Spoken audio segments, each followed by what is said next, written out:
Bienvenue sur Totis dans cette nouvelle vidéo consacrée aux classes préparatoires scientifiques. Pour en parler, j'ai le plaisir d'échanger avec Denis Chouamet, qui est le président de l'UPS et professeur de mathématiques en classe préparatoire au lycée du Parc à Lyon. Bonjour Denis. Bonjour Thibault. Merci d'être avec nous aujourd'hui. Merci de m'avoir invité.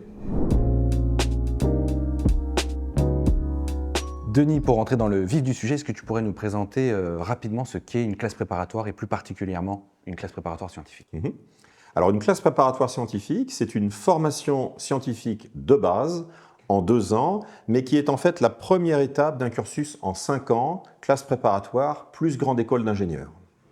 Alors pour les jeunes qui hésitent entre la fac, une classe préparatoire ou un IUT, qu'est-ce que ça apporte concrètement, la CPGE?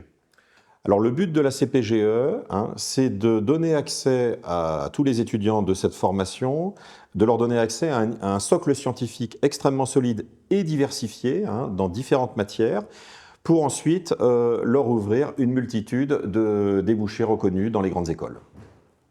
Sur Parcoursup, les lycéens doivent faire un choix entre MPSI, PCSI, PTSI, MP2I. Est-ce que tu peux nous rappeler les grandes différences, les principales différences entre ces prépas? Oui, alors c'est pas forcément évident de s'y retrouver entre tous ces acronymes. Je pense qu'une idée importante à retenir, c'est que les classes préparatoires, c'est d'abord des formations polyvalentes. C'est-à-dire que quelle que soit la filière, eh bien, on va retrouver tout le temps les mêmes disciplines, donc 5 sciences, mathématiques, physique, chimie, informatique et sciences industrielles. D'autres disciplines aussi non scientifiques. Ce qui va varier d'une filière à l'autre, c'est le dosage entre les différentes disciplines scientifiques, un petit peu la coloration. Alors MPSI, c'est une filière très centrée sur les mathématiques, avec une coloration théorique. MP2I ressemble un peu à MPSI, mais avec un enseignement d'informatique beaucoup plus poussé. PCSI est une filière centrée sur les sciences physiques et chimiques, avec une coloration expérimentale, plus de TP. PTSI, enfin, va offrir un équilibre entre mathématiques, physique et sciences industrielles. Donc on a des lycéens qui nous ont sollicités, qui nous disent, voilà, j'hésite entre MPSI et MP2I. Donc toi, tu leur dis quoi concrètement? Alors, MPSI, MP2I, point commun, les mêmes mathématiques. Ce sont les mêmes programmes de maths, ce sont les mêmes épreuves de mathématiques au concours. La physique ressemble un petit peu. Ce qui va changer, c'est en MP2I très peu de chimie, quasiment pas de chimie, on va dire, et en contrepartie, un enseignement d'informatique plus poussé. Voilà. Une chose importante quand même, c'est que les écoles recrutent à part égale dans toutes les filières, donc il ne faut pas non plus que les lycéens et lycéennes s'inquiètent énormément du choix de la filière. Une fois rentrés dans une classe préparatoire, eh bien, on s'adapte au programme et ça donne accès aux mêmes débouchés. Pareil, on avait reçu une autre question, c'était sur les différences concrètes entre PCSI et PTSI. PCSI, donc la part belle aux sciences physiques et chimiques avec de l'expérimental. PTSI, c'est vraiment la filière qui met à l'honneur les sciences industrielles de l'ingénieur. Voilà la différence entre les deux. Donc toi, tu dis concrètement pour les lycéens qui ont à faire leurs vœux, pas de stratégie à se dire MP2I, MPSI, etc. C'est à peu près les mêmes viviers d'écoles qui recrutent? Oui, alors il faut d'abord se laisser guider, je dirais, par ses goûts. Quelles sont les disciplines qui vous plaisent le plus en terminale, celles aussi où vous êtes les plus performants. Et ensuite, multiplier les candidatures pour augmenter les chances d'être pris dans les classes préparatoires. Effectivement. Et on peut le rappeler, les prépas sont des formations sélectives. Donc pour un vœu, 10 établissements et on peut mettre donc pas mal de sous-vœux pour postuler en classe préparatoire. Autre question, Denis. Beaucoup de lycéens, lycéennes hésitent entre les prépas intégrés et les classes préparatoires aux grandes écoles. Selon toi, quelles sont les grandes différences? Je dirais qu'il y a essentiellement une différence. La préparation intégrée, par définition, elle est adossée à une école ou parfois à un groupe d'écoles. C'est donc une formation qui est tubulaire ou quasi-tubulaire. C'est-à-dire si on rentre dans la préparation intégrée de telle école, c'est pour ensuite aller dans cette école. Dans les classes préparatoires aux grandes écoles au pluriel, eh bien, le cursus est totalement généraliste. Il n'est pas adapté à une école donnée. Les programmes sont nationaux. Et donc, on se présente à des concours qui donnent accès à pratiquement 200 écoles différentes. Et donc, le choix va se faire au moment du concours, en fonction évidemment des vœux des étudiants et aussi évidemment des résultats qu'ils auront obtenus. Et donc toi, sur tes conseils pour savoir si on est fait plutôt pour une CPGE ou une prépa intégrée, tu réponds quoi? Ça dépend un petit peu de la psychologie de chacun. Certains vont être rassurés peut-être d'être dans un circuit déjà tracé vers une école. D'autres auront peut-être envie de s'aventurer un petit peu plus ou de se donner le temps de réfléchir. Je pense qu'il y a une chose importante pour les classes préparatoires aux grandes écoles, c'est de ne pas avoir peur du concours. Le concours, on pense tout de suite à Top Chef ou à The Voice. Bon, bah voilà, il y en a 10 au début et à la fin, il y a un seul gagnant. Dans les concours des classes préparatoires scientifiques, tous les étudiants qui se seront investis correctement dans leur formation décrocheront une école, rentreront dans une école. Donc il ne faut pas du tout voir le concours comme quelque chose qui va sélectionner les uns et laisser les autres sur le bord du chemin. À partir de quelle moyenne peut-on postuler en classe préparatoire scientifique en 2025? C'est très variable. Les palmarès des prépas qui paraissent dans la presse pourraient laisser penser qu'il y a des classes prépa bien classées, dans lesquelles on va trouver une formation de qualité, et puis d'autres qui ont de moindres résultats. En réalité, ce qui va distinguer les classes préparatoires entre elles, c'est le niveau de sélectivité. C'est-à-dire que certaines, pour des raisons historiques, sont demandées en priorité par les meilleurs bacheliers, et donc sans trop de surprise, les résultats à la sortie sont les meilleurs. L'intérêt de cette diversité de sélectivité, c'est de donner une place en fait à des lycéens et lycéennes de profils variés, de niveaux variés. Donc, on va trouver des classes préparatoires très sélectives qui vont sélectionner des lycéens qui sont plutôt en tête de classe. Et puis, on va trouver tout un continuum de sélectivité. Et oui, il y a des classes préparatoires qui recrutent à 12 de moyenne au bac et qui conduisent les étudiants qui y rentrent au succès, c'est-à-dire à une intégration dans l'une des 200 écoles dont je parlais. Merci Denis, tu as déjà répondu à la prochaine question. Peut-être sur la spécialité maths experte, est-ce qu'elle est obligatoire aujourd'hui pour rentrer en prépa scientifique? Alors, l'option maths experte n'est pas obligatoire pour rentrer en prépa scientifique pour une raison simple, c'est qu'elle n'est pas offerte dans tous les lycées de France. Et donc, nous n'avons aucune envie de pénaliser les lycéens qui sont dans un établissement où cette option n'est pas proposée. Maintenant, il est évident que c'est une excellente préparation aux classes préparatoires scientifiques. Plus on fait de maths en amont du bac, mieux ça vaut. Et donc, ces 3 heures supplémentaires qui s'ajoutent aux 6 heures de la spécialité sont très très bienvenues pour préparer une réussite en classe préparatoire scientifique. Plus globalement, quelles sont les spécialités conseillées en terminale pour intégrer une prépa scientifique? Alors, à mon avis, la spécialité mathématique est incontournable pour toutes les filières des classes préparatoires scientifiques. On ne peut pas conseiller l'option mathématique complémentaire aux lycéens pour envisager une réussite en classe préparatoire. C'est insuffisant, 3 heures. 6 heures de spécialité mathématique, c'est ce qu'il faut choisir, nous semble-t-il, de manière vraiment indispensable, tant en première qu'en terminale. Le grand drame de la terminale, c'est l'abandon forcé de la 3e spécialité de première. Et donc, ce que nous allons conseiller en terminale, c'est de choisir une 2e spécialité, elle aussi scientifique, mais qui pourra dépendre de la filière choisie. Alors, on pense tout de suite à la spécialité physique et chimie, bien entendu, mais la spécialité NSI, c'est-à-dire informatique, ou encore la spécialité S2I, sciences industrielles de l'ingénieur, est tout à fait appropriée à une réussite en classe préparatoire. Selon la filière, on pourra privilégier telle ou telle. On parle beaucoup des bacs généraux, mais est-ce que tu pourrais nous présenter rapidement les prépas scientifiques pour les bacs technologiques? Oui, alors ça c'est une chose importante et qui nous tient à cœur, c'est que les lycéens et lycéennes du lycée technologique ont leur propre classe préparatoire. Donc ce n'est pas les mêmes, les programmes sont adaptés, ils n'ont pas le même bagage que les bacheliers généraux bien entendu. Ils ont des épreuves spécifiques au concours, ce ne sont pas les mêmes, ces épreuves sont adossées à leur programme. Et ensuite ce qui est intéressant, c'est qu'ils ont accès aux mêmes écoles. Donc c'est vraiment une voie de réussite pour les lycéens du lycée technologique. Une fois qu'on intègre une classe préparatoire scientifique, Denis, comment vont se dérouler ces 2 années de prépa? Alors, une fois qu'on a été admis, donc admission sur dossier dans le cadre de Parcoursup, bien entendu, ça se passe un peu comme au lycée. D'ailleurs, les classes préparatoires aux grandes écoles sont implantées dans les lycées. Et donc, on va fonctionner avec un système de classe, c'est-à-dire un groupe très stable d'une quarantaine d'étudiants, entre 40 et 45, on va dire. Le gros intérêt de cela, c'est que ça permet vraiment de tisser des relations entre étudiants et puis, de la part des professeurs, un vrai suivi.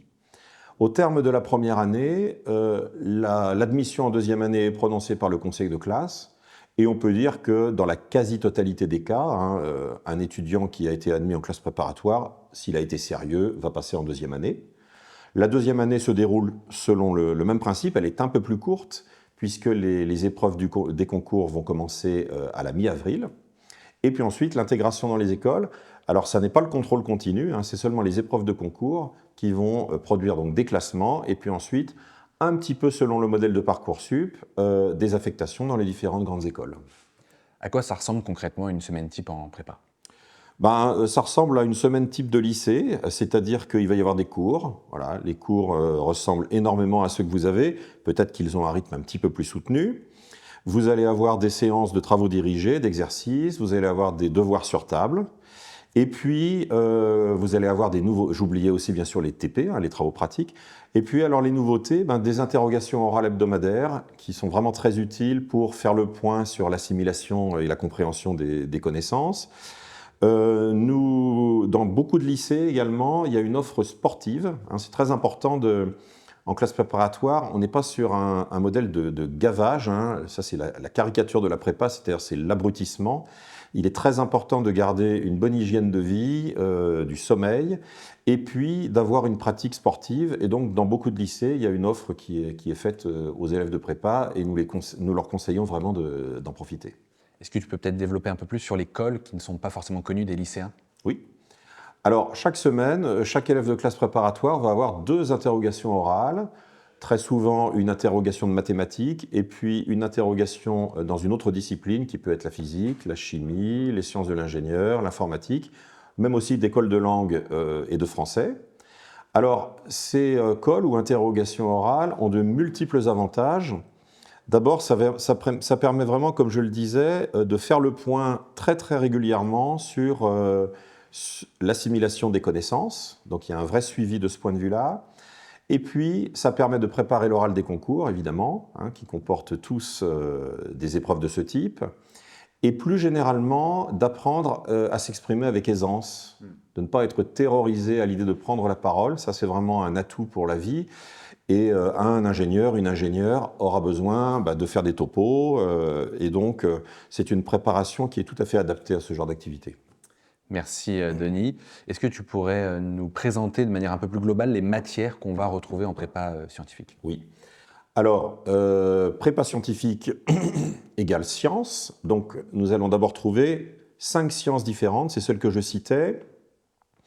Le gros de l'horaire, ce sera toujours maths et physique. Voilà, ça c'est absolument clair, hein, quelle que soit la filière.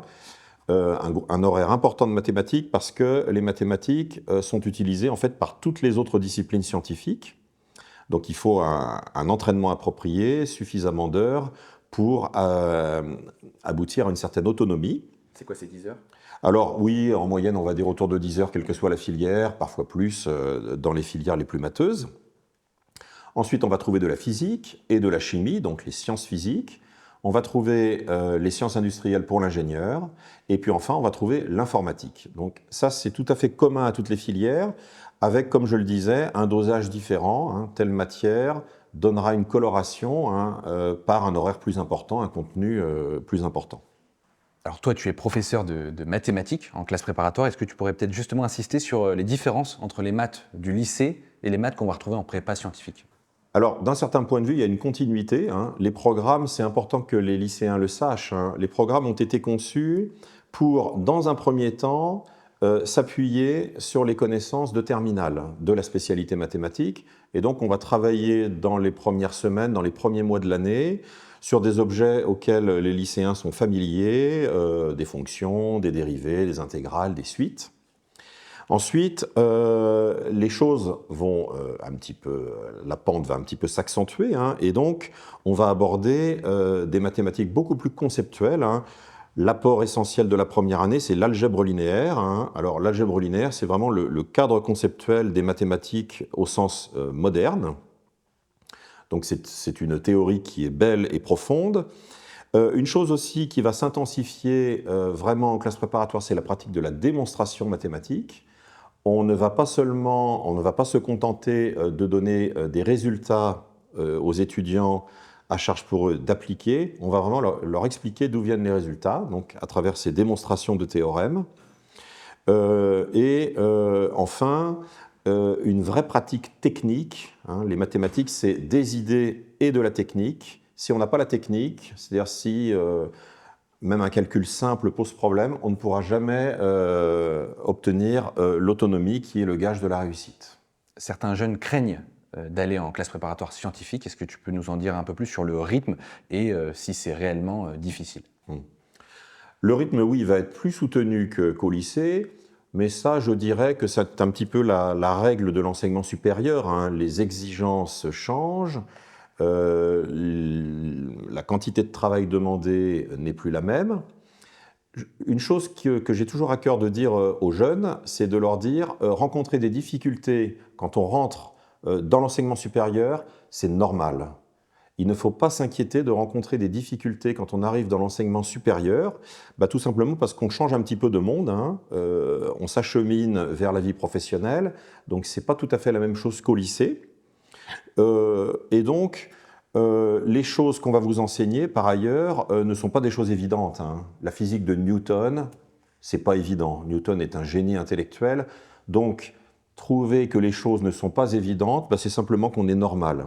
Ce qui est important, par contre, c'est de savoir que dans les difficultés rencontrées, vous ne serez pas seul. Un des gros atouts des classes préparatoires, c'est le fort encadrement, hein, qui vient du fait qu'il y a un seul professeur par discipline. Donc le professeur connaît extrêmement bien ses élèves et donc va être capable de les accompagner de façon personnalisée pour les aider à surmonter les difficultés rencontrées dans les premiers mois et puis ensuite amorcer la spirale du progrès. Est-ce qu'il y a des élèves qui regrettent d'être allés en prépa? Alors on a des études maintenant sur cette question. Notamment les proviseurs des lycées à classe préparatoire ont très récemment fait une étude, une enquête très poussée en fait, sur le vécu des élèves de classe préparatoire. Et un des indicateurs, c'est le taux des élèves de classe préparatoire qui referaient cette même formation si c'était à refaire. Et on est sur un taux de 90%. Donc c'est tout à fait massif, hein. 9 étudiants de classe préparatoire sur 10 referaient le choix d'une classe préparatoire si c'était à refaire. Et puis l'Observatoire de la vie étudiante aussi produit très régulièrement des enquêtes sur la vie des étudiants. La dernière, c'est 2024. Et à chaque fois, depuis des années et des années, la formation de l'enseignement supérieur qui recueille le taux de satisfaction le plus élevé, eh bien, ce sont les classes préparatoires. Ça ne veut pas dire que c'est facile, hein. Je ne minimise pas les difficultés rencontrées. Simplement, ces difficultés sont accompagnées et puis elles débouchent sur un cadeau inestimable qui est l'autonomie intellectuelle et puis un niveau très solide en sciences. Denis, à l'issue des classes préparatoires scientifiques, quelles sont les écoles accessibles? Alors, une multitude de grandes écoles sont accessibles, hein. Je le disais, plus de 200 écoles. Alors, elles sont souvent regroupées en concours communs, hein. Évidemment, les élèves des classes prépa ne vont pas passer 200 concours différents. Donc, quels sont les grands concours communs? On a le concours des mines et des mines télécom, on a le concours des écoles centrales, on a le concours des INP, Instituts nationaux polytechniques, hein, qui sont des écoles un tout petit peu plus spécialisées, disséminées sur le territoire, mais de très grande valeur, avec de l'excellente recherche industrielle. On peut citer aussi les polytech, c'est un réseau d'écoles universitaires. Bien sûr, parmi les concours les plus difficiles, hein, nous aurons l'école polytechnique et les écoles normales supérieures, et puis quantité d'autres écoles qui sont donc accessibles à tous les élèves de classe préparatoire via les concours. Merci Denis, on arrive au terme de cette conférence. Est-ce que tu aurais un dernier mot, un dernier conseil? Pourquoi choisir la prépa scientifique? Alors, les atouts des classes préparatoires scientifiques me semblent nombreux. Bon, je ne reviens pas sur le haut niveau scientifique, hein, que les classes permettent d'acquérir. Également sur la polyvalence, hein, c'est une formation pluridisciplinaire. Ce n'est pas une formation dans une discipline, c'est une formation dans au moins 5 disciplines scientifiques. Pas besoin de s'éloigner de chez soi. On a pratiquement 300 lycées à classe préparatoire en France, hein, disséminés sur tout le territoire. Donc tout jeune a la possibilité de trouver dans son académie d'origine, eh bien, non pas un seul lycée à classe préparatoire, mais plusieurs avec des sélectivités différentes, et ainsi va pouvoir trouver l'établissement qui lui est approprié en fonction de son profil et de son niveau. C'est gratuit aussi. Les classes préparatoires publiques, c'est gratuit, il n'y a pas besoin de payer. Une caractéristique que j'ai déjà citée qui me tient à cœur, c'est vraiment le suivi individuel de chaque étudiant. qui est rendue possible par une équipe professorale très réduite.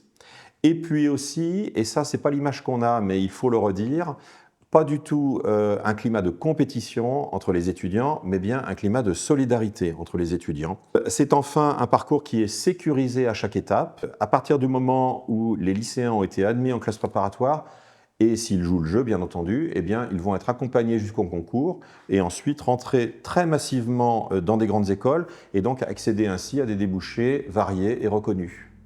Merci Denis. Merci Thibaut. Merci à toutes celles et ceux qui ont suivi cette conférence et on vous dit à très vite sur Totis. Au revoir.